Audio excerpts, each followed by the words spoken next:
YS Bhaskar Reddy 76వ జన్మదినోత్సవాన్ని పురస్కరించుకొని పులివెందుల పట్టణంలో సేవా కార్యక్రమం నిర్వహించారు. జమ్మలమడుగు హృషికేశవరెడ్డి ఆధ్వర్యంలో ముద్దనూరు రోడ్డులోని వికలాంగుల కమ్యూనిటీ భవనంలో ఈ కార్యక్రమం జరిగింది.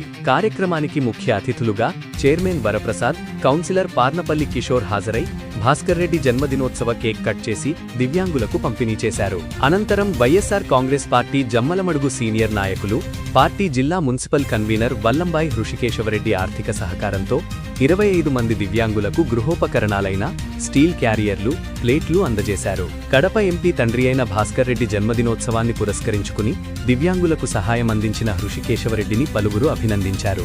ఈ కార్యక్రమంలో వికలాంగుల నెట్వర్క్ రాష్ట్ర అధ్యక్షులు డాక్టర్ ఇరికిరెడ్డి రఘునాథరెడ్డి, కార్యదర్శి సునీల్, వైఎస్ఆర్సీపీ దివ్యాంగుల విభాగం నియోజకవర్గ కన్వీనర్ చాగలేటి భాస్కర్, బీసీ విభాగం నాయకులు శ్రీనివాసులు తదితరులు పాల్గొన్నారు.